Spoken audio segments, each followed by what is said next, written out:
Right now, a third measles case is confirmed in the state, what state health officials confirm. Plus, temperatures are continuing to warm up. I'll talk about how warm they could get coming up. Plus, the latest updates in the case against embattled Beagle breeder Ridgeland Farms. That's all ahead this morning.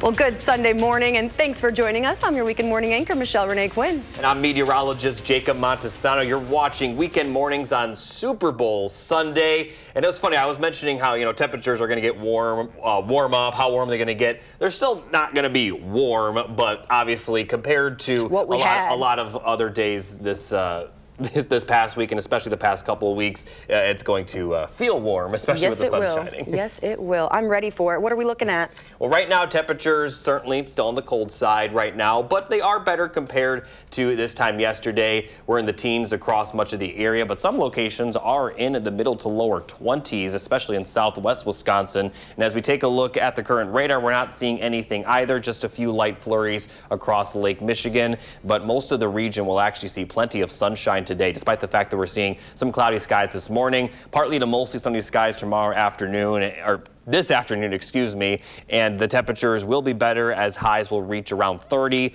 and that will be a pretty similar forecast for the entire region, although some areas in southwest Wisconsin could reach the middle 30s, and that also includes you folks in La Crosse. So a better day today, and then tomorrow will continue to get better. I'll talk more about it and show you some precipitation chances coming up a bit later. Jacob, thank you. Developing this morning, Madison police responded to a shots fired call on the north side Saturday evening. It happened on Vera Court near Warner Park around 6:45 p.m. They found one person shot with non-life-threatening injuries and provided first aid before transporting them to the hospital. Police ask anyone with information to contact Madison area Crime Stoppers at 608-266-6014. A measles case is reported in Milwaukee County. State health officials confirmed the case Friday. It's linked to a confirmed case in another state and comes as DHS Wisconsin wastewater monitoring program also detected measles in untreated wastewater collected in Walworth County. This is the first detection of measles in wastewater in Wisconsin. The case was exposed to measles out of state and is not linked to current confirmed cases in Waukesha County and Dane County. Due to privacy concerns, no additional personal identifying or health information will be released by DHS. Now, this is the third confirmed measles case in Wisconsin this year. The others were in Waukesha County and most recently here in Dane County. That case involving a UW-Madison student. And a Dane County judge dismisses a lawsuit filed against embattled Beagle breeder Ridgeland Farms. The lawsuit is filed by the Non-Human Rights Project and the Animal Activist Legal Defense Project, alleged that dogs at Ridgeland Farms are subjected to conditions that violate Wisconsin's animal cruelty laws. During the hearing, the judge stated his sympathy for the dog's unfortunate situation before dismissing the case. Last fall, Ridgeland Farms reached an agreement with a special prosecutor to resolve potentially hundreds of felony animal cruelty charges, agreeing to surrender its license to breed and sell dogs by July 1st, 2026. However, the agreement does not place any requirements on Ridgeland regarding dogs that remain at the puppy mill between now and then. The lawsuit argued that this violates those dogs' rights to be protected from cruelty under Wisconsin law. In a statement from Ridgeland Farms, the animal breeder reacted by saying the following: "While we applaud the court's decision, we also recognize that some individuals opposed to health research in animals remain unwilling to accept the result of the recent settlement between Ridgeland Farms and the state of Wisconsin." Now to a live look at the Capitol.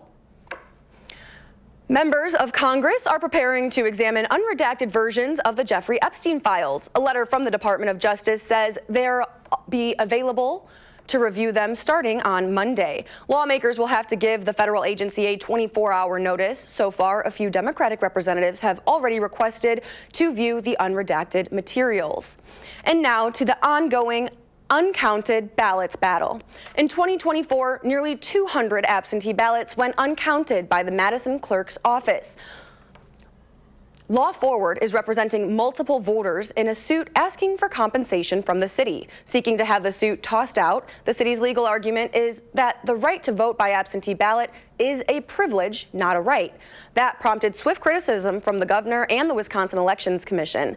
On today's episode of For the Record, political reporter Ellie LaLiberte presses the mayor about that argument. Personally, I think that every form of voting is a right and that every ballot should be counted regardless of how it's cast. What I think, though, people have a problem with is not us or this lawsuit, it's with the state law. So if the state law is suggesting that absentee ballots are not as protected as other ballots, then we should change the law. Watch Ellie's full interview with the mayor and a roundup of this week's political news this Sunday at 10:30 on For the Record. Families stopped by the Overture Center yesterday for a musical performance by local youth. Drum Power is a local youth development program aimed towards teaching life skills through West African, Afro-Brazilian, and Afro-Cuban drumming. Those involved with the group also learned to focus on discipline, leadership, and community through using their energy on good things, even when no one is watching. I'm always amazed at the energy and power of children. I think they're drawn to anything that shows them that they can express themselves in a powerful way. Ultimately, this is really just about helping them harness their energy in a positive way through this, and hopefully they can apply it to other situations in their lives. Founder and director Yoral Lashley created the group in 2001 in Harlem before bringing the idea to Madison in 2010. If you're interested in learning more about Drum Power, they're holding an African Night celebration at the Madison Youth Arts Center at 6 p.m. on May 29th. Now, here's a live look at Levi Stadium, where Super Bowl 60 will pack 68,000 seats with fans. The countdown is on for the big game between the Seattle Seahawks and New England Patriots. Kickoff is at 5:30. More than 120 million people are expected to watch Bad Bunny headline the halftime show. Bad Bunny recently made history, becoming the first artist to win the Album of the Year Grammy for a Spanish language release. He'll headline Super Bowl 60 halftime, also making history as the first male Latino artist to do so solo. Just 10 years ago, Bad Bunny was bagging groceries, quietly writing, recording, and creating. He didn't wait to be discovered, but made himself visible, uploading tracks to SoundCloud, kickstarting his professional journey in 2016. Bad Bunny made global fame in 2018 with his collaboration on Cardi B's I Like It, when the track hit #1 on Billboard Hot 100. You are watching Weekend Mornings. Coming up after the break, our Kyrian Lee shares what parents need to know to prevent and take action against sextortion. And later, Jacob Montesano is bringing you your full forecast on Weekend Mornings.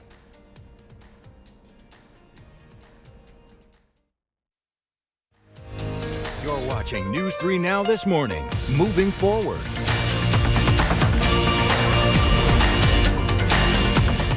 Welcome back. Parents and families, take note. Sextortion cases targeting Wisconsin children are rising, nearly quadrupling in just the past 2 years. And now a newly signed state law is aimed at protecting children from these online threats. And this time for Kids Report with SSM Health, News 3 Now's Kyrian Lee shows us how the Wisconsin Department of Justice is sounding the alarm. This could happen to any child. Online predators are reaching children where they spend the most time, from social media to online games and messaging apps. Among many tactics, sextortion is taking center stage. Sextortion is really an extremely dangerous and risky area for children. A report from the Wisconsin Department of Justice says the Internet Crimes Against Children Task Force received over 650 sextortion-related cyber tips in 2025. That's compared to about 230 in 2024 and 170 in 2023. This doesn't include reports to law enforcement. Companies are detecting it better now, but also there's a lot more self-reporting. So victims and parents and guardians are also reporting those to the cyber tip line, which is very helpful for us. Jesse Crow, special agent in charge at the state DOJ, says unlike other forms of online exploitation, sextortion targeting teens is primarily a financial crime rather than a sexual one. They're friended by a person that they think is a similar age. They switch to another platform usually to communicate. Once on that platform, the suspect sends images and says, now it's your turn. The child then sends images back or some form of those images. And then within a minute or two, it switches into very, very high pressure sales of sextortion, telling them that they're going to be a sex offender, that they're going to be arrested by the FBI, that they have to pay this money. Crow says boys aged 13 to 17 are primary targets. Jessica Catano, Internet Crimes Against Children Task Force Program Supervisor, says that perpetrators are developing new tactics using emerging technology. There's other ways through AI and different techniques that these offenders are using to target the children. So a child may not even send an image, and this could be happening to them. So we really have to talk to them about it and just make sure they know if it happens to them or somebody they know, they need to come to us for help. While sextortion represents a small fraction of total cyber tips, Crow says the consequences can be devastating for young victims and their families. Most suicides in these types of cases occur within 8 hours, and so it's very important to get them resources to know that they are victims of crimes, to know that there is help out there. The state is taking action. On December 8th, Governor Tony Evers signed Braden's Law, making sextortion a felony. The law is named after 15-year-old Braden Bone from Cronenwetter, who took his own life in March 2025 after falling victim to a sextortion scam. If the crime leads to a victim's suicide, offenders can face a Class B felony with penalties of up to 60 years in prison. The law also allows victims' families to seek compensation through the State Crime Victim Compensation Fund.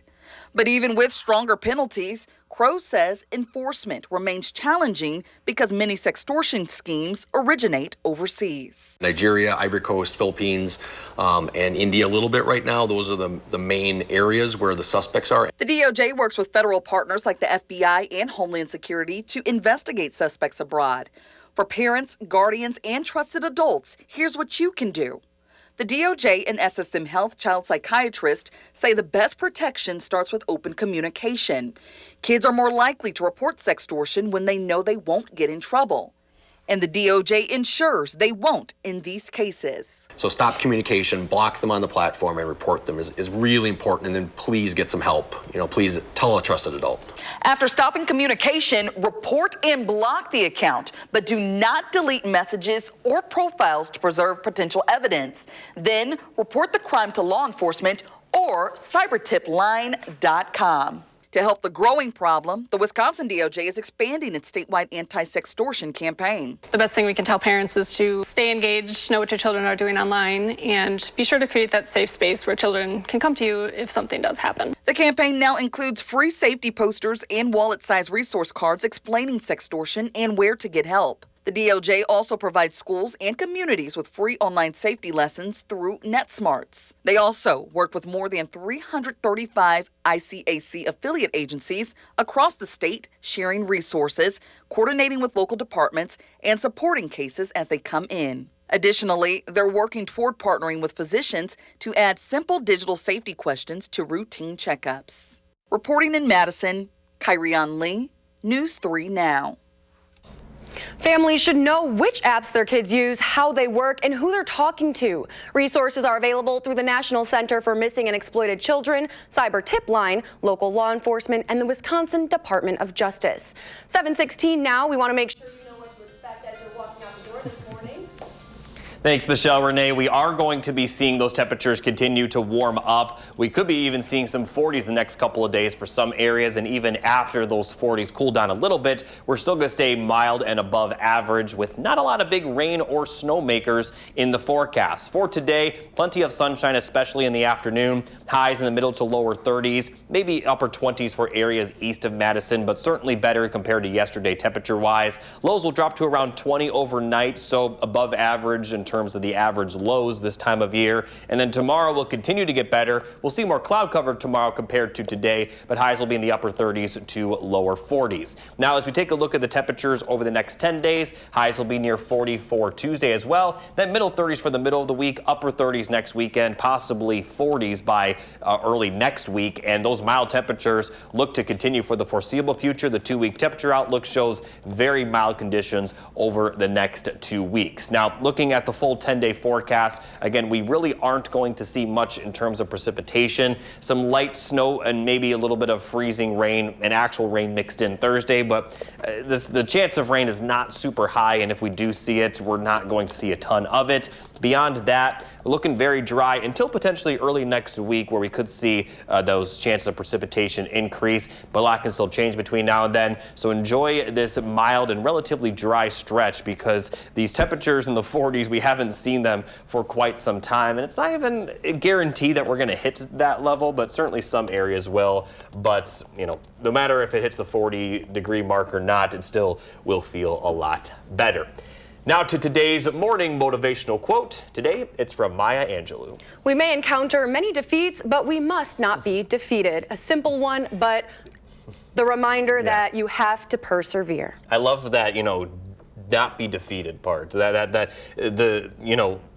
It's always important that no matter how hard it gets, you gotta keep pushing through. Everyone is gonna have their struggles at times. It's important. It's how you get through that. How you overcome it. Absolutely. So there's your motivation to defeat all of that, and don't be defeated. Stick around. Ahead, how some high school teachers have found another way to give back to their students. That's after the break on Weekend Mornings. Keep it here.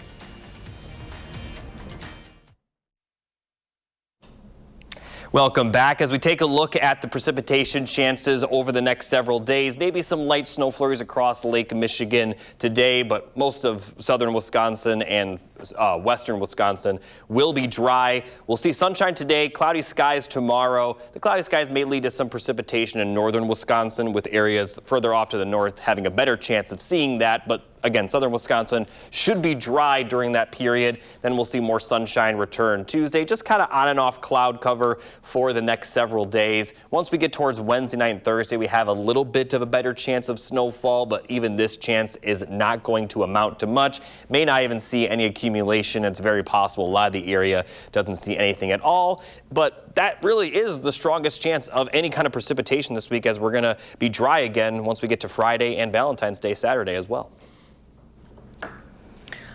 Thank you, Jacob. In Milwaukee, some high school teachers are finding another way to give back to their students, and they've been giving free haircuts after class. What started with 2 teachers is now a formal after-school club. James Groh has the story. You know something that rules?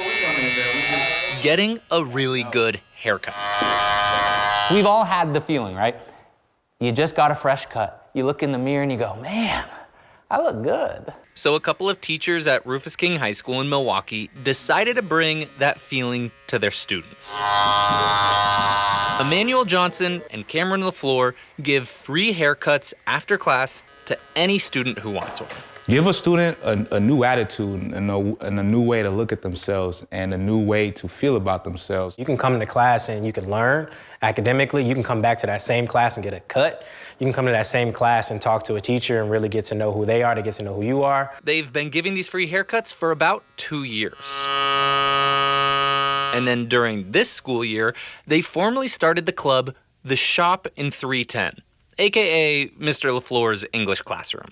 They've given hundreds of haircuts. We got like 10 regulars that come pretty much anytime we're open. Students like Lomar Castro, who wanted to make sure he looked good for a big moment. I had driver's ed, license photo, so I wanted to get a quick cut. Or DeMontre Cochran, who comes in every 2 weeks. It's free, it saves a lot of money, and a good teacher is holding this club up. Mr. Johnson and Mr. LaFleur really care about these students.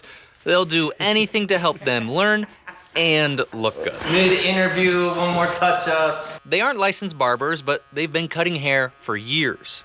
When word spread about the club, a teacher and professional barber decided to join. You get to talk to the kids about things other than haircuts and find out where they at in life, how they think, lead them in the right direction, so to speak. The Shop in 310 isn't just for students. Faculty and staff have gotten a cut here too. Important to note, though, this is not open to the public, just people at Rufus King. So if you want a fresh cut at the best price from some pretty great teachers, DeMontre has some advice for you. If you go to like any other school besides Rufus King, transfer to Rufus King. The Shop in 310 is open 2 to 3 days a week, depending on the time of year. Now let's listen to our playlist pick.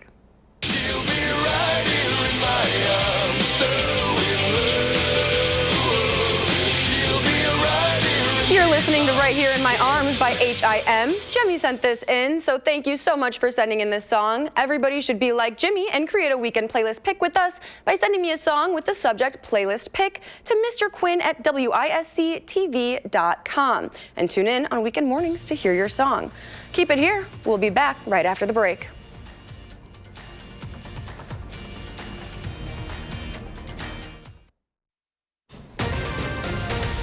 This morning, a man is under arrest for a car chase after taking another passenger with him against their will. The details ahead. Plus, temperatures are continuing to get warmer. I'll talk about how warm they could get coming up. Well, good Sunday morning. Thanks for waking up with us. I'm your weekend morning anchor, Michelle Renee Quinn. And I'm meteorologist Jacob Montesano. You're watching Weekend Mornings on Super Bowl Sunday, which obviously means it's February. And it kind of feels still like February out there. It does. But we're going to see some pretty good temperatures over the next couple of days. Looking at the temperatures right now, 19 in Madison. How about 25 in Prairie du Chien? These temperatures a lot better compared to yesterday by about 10 to 15 degrees. And the high temperatures will kind of be similar in that regard. As we take a look at the current radar, some light snow flurries across Lake Michigan, but most of our area is very dry. And although we're seeing some cloudy skies this morning, we are going to see plenty of sunshine today with those temperatures warmer like I mentioned. Highs will be near 30 for Madison. As we take a look at the hourly forecast, a little bit of some breezy conditions, but for the most part not too breezy. And areas further to the west will actually be a little bit milder with middle 30s possible for places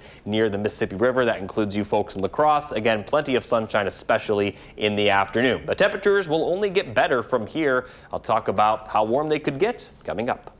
Thanks, Jacob. Monona police say a man is under arrest for starting a car chase after taking a passenger with him against their will. The man originally drove off from a traffic stop on South Park Street just before 1 a.m. Saturday. Another officer saw the car traveling at high speeds eastbound on the Beltline near Southtown Drive about 10 minutes later. As the officer entered the Beltline, the car reportedly accelerated and turned off its headlights, making multiple lane changes. The officer tried to pull him over, but the driver refused to stop. Police pursued the vehicle onto westbound I-90. The tire deflation device was then deployed near the Cottage Road overpass, leading to the driver exiting at Wisconsin Highway 30. And when the tires began to fail, the vehicle was reportedly abandoned, and the man was found hiding behind a pile of debris near Commercial Avenue and Buick Drive in the Burke Heights neighborhood. Now, what you're seeing here is video from that scene. Officers spoke with the passenger after it stopped and found she was being held against her will. The driver, a 28-year-old Madison man, is now booked into the Dane County Jail for felony attempted eluding, second-degree recklessly endangering safety, and resisting arrest.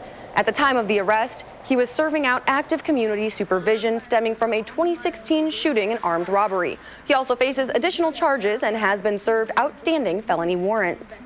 Now to developing news this morning. Madison police responded to a shots fired call on the north side Saturday evening. It happened on Vera Court near Warner Park around 6:45 p.m.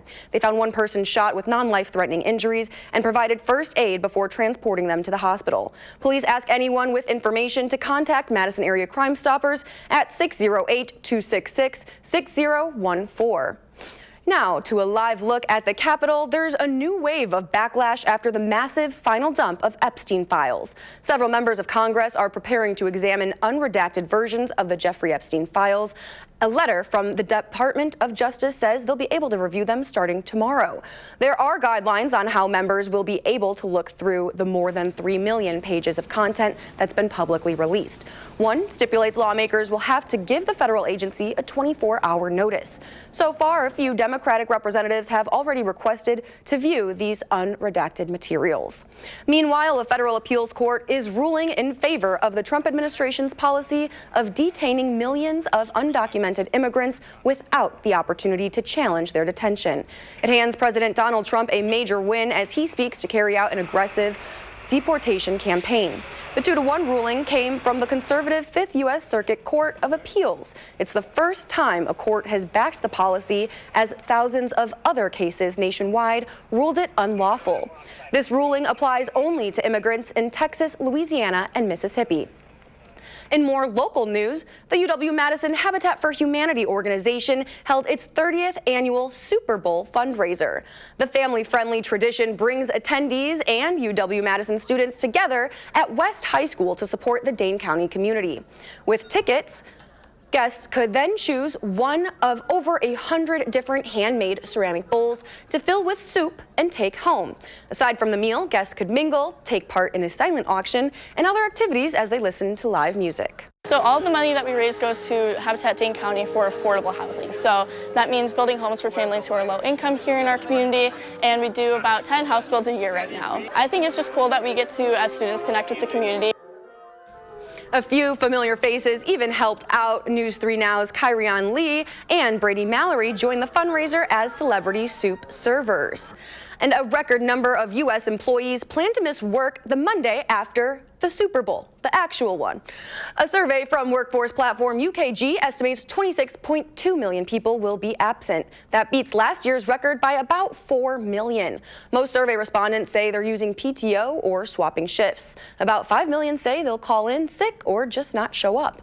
The NFL and federal law enforcement are cracking down on fake Super Bowl merch and tickets. U.S. Customs and Border Protection says it seized more than 78 million counterfeit items worth $7 billion last year. That includes fake jerseys, hats, and rings. Agents say these items may look like a deal, but can be poor quality, unsafe, and even linked to criminal activity. Officials are urging fans to buy from trusted sellers, warning if the price seems too good to be true, it probably is. And for everybody watching the actual Super Bowl at home, drones capture great aerial shots of the field, making the big game even more fun. But drones also have complicated security for the big game.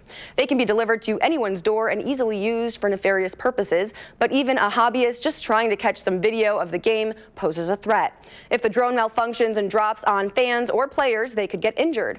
But over at Levi Stadium in Santa Clara, police say they're ready for the big game. We have different layers of responses and mitigation efforts, everything from ground intercept teams to contact the pilot on the ground, to redirecting it, landing it, or even shooting it down. The Federal Aviation Administration has put a ban on all personal drones at the Super Bowl. The penalty for flying one over the stadium on game day is $75,000. Bad Bunny recently made history, becoming the first artist to win the Album of the Year Grammy for a Spanish language release. He'll headline Super Bowl 60 this afternoon at halftime, also making history as the first male Latino artist to do so solo. Bad Bunny has been a lightning rod for conservative criticism after speaking out against ICE and excluding the continental U.S. from his last tour over fears that ICE could possibly raid the concert venues.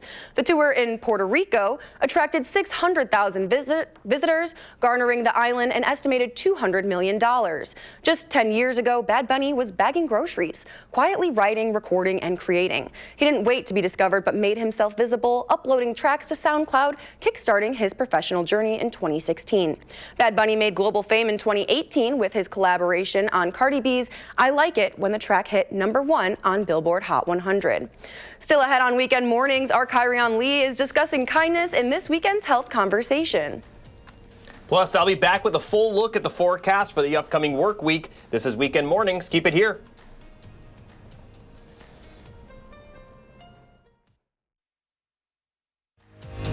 You're watching News 3 Now this morning.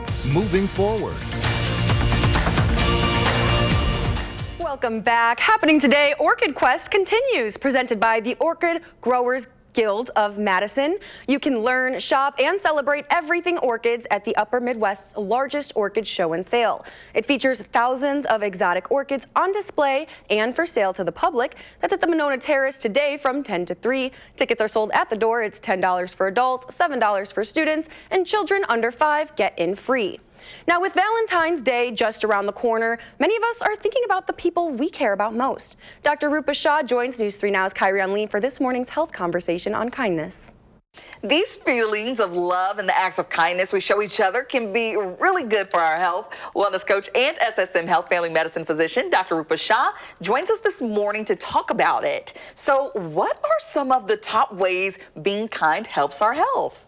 kindness actually it's a really interesting concept because if we practice more of it, it really can help our overall health, reduce anxiety, reduce depression, and it really lights up those reward centers in our brain. So we release all these feel-good chemicals, oxytocin, serotonin, dopamine. So it makes the person we're being kind towards feel good, but it also makes us feel better about ourselves. Yes, I love that. So as you've mentioned, kindness has so many benefits. It can reduce stress. And what is the science behind all of these benefits? Again, so when we do kinder things for people, just even small acts of kindness, right? Like helping someone carry a bag in, opening a door, or just even that simple act of smiling, it releases all those feel-good chemicals. So this is like a really free, great way to feel better just about the world around us. And it's, you know, it doesn't take a lot of effort. No, say kindness is free.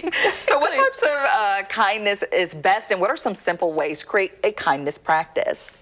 So you don't have to, it doesn't have to be anything intricate. It can be just random acts of kindness.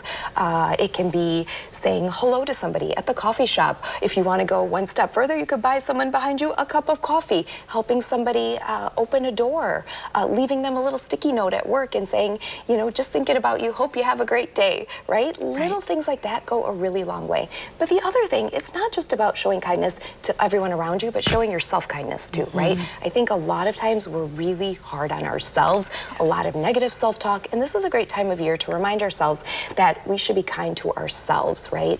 We've built these habits sometimes of where we engage in negative self-talk. We're not confident enough, we're not good enough, we're not better than somebody because we see that on social media. But again, be kinder to yourself, let some of that go, and you will just overall start feeling better and more confident.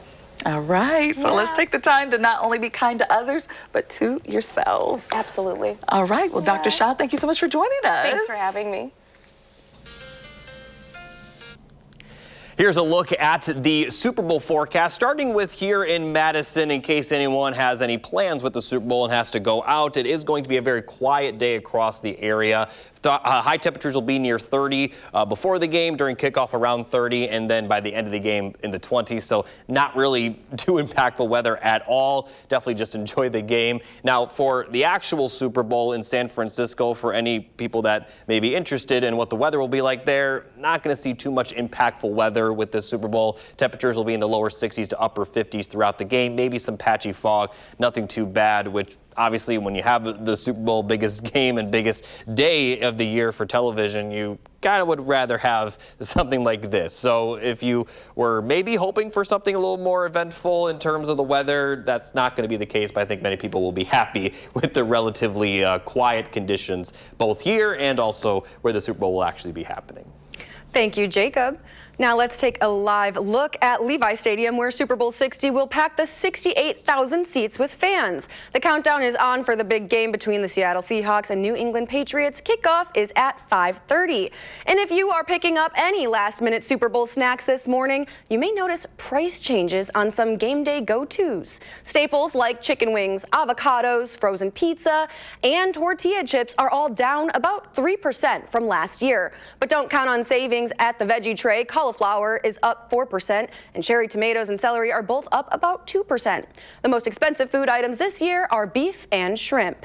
Time now 7:44. Still ahead, we pass it to Nash Dara with the Badgers last night for your weekend morning sports. And later, Jacob brings you the final forecast. But before we head to break, we've got a few birthdays we're celebrating. Today, James and Ava are 3. Happy birthday to the both of you. Also turning 3 today is Caden. Everyone on our weekend morning team is wishing Caden, James, and Ava a very happy birthday. We'll be right back on Weekend Mornings.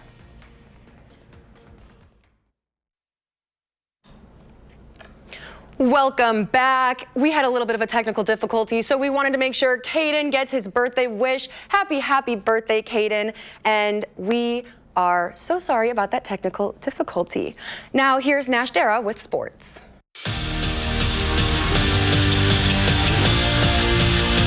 The Wisconsin men's basketball team was back out on the court last night for the first time in a week, continuing a long stretch of Big Ten matchups, this time on the road in Bloomington, taking on the Hoosiers. The Badgers looking to stay hot, winning 7 of their past 8, led by that man right there, head coach Greg Gard. Bucky, however, would start off cold, trailing by as many as 14 points early in the first half. But Nolan Winter, he would get UW rolling in the right direction, showing big man can shoot from behind the arc. He would finish with team-high 26 points on the night with a double-double. Wisconsin would eventually crawl their way back into this one as we fast forward now to crunch time. Nick Boyd with the ball, stepping up and firing from deep as he connects. He would finish 5 for 6 from 3. 40 minutes, though, would not be enough for these two teams as we head to overtime square at 72. Wisconsin looking in good shape as time is winding down, but a Nick Boyd offensive foul would lead to 2 IU free throws as Indiana walks away from this one, winning it 78-77. Let's travel back now to Madison, where we head out to an exciting one on the ice, a rematch of last year's national championship game. Wisconsin women's hockey taking on Ohio State. The top 2 teams in the country were out at the Laban. The Badgers, however, shorthanded, missing 5 players who are across the pond in Italy for the Olympics. And for Bucky, it ended up being costly. The Badgers go down 2-0 early, the first goal coming from Jordan Petrie with a wrist shot from the face-off dot. We go now to within a minute of the first period when a shot from the point on the power play leads to an easy rebound goal. The Buckeyes up heading into intermission. Fast forward through the second to the third, OSU is able to double their lead, but the Badgers don't go down without a fight.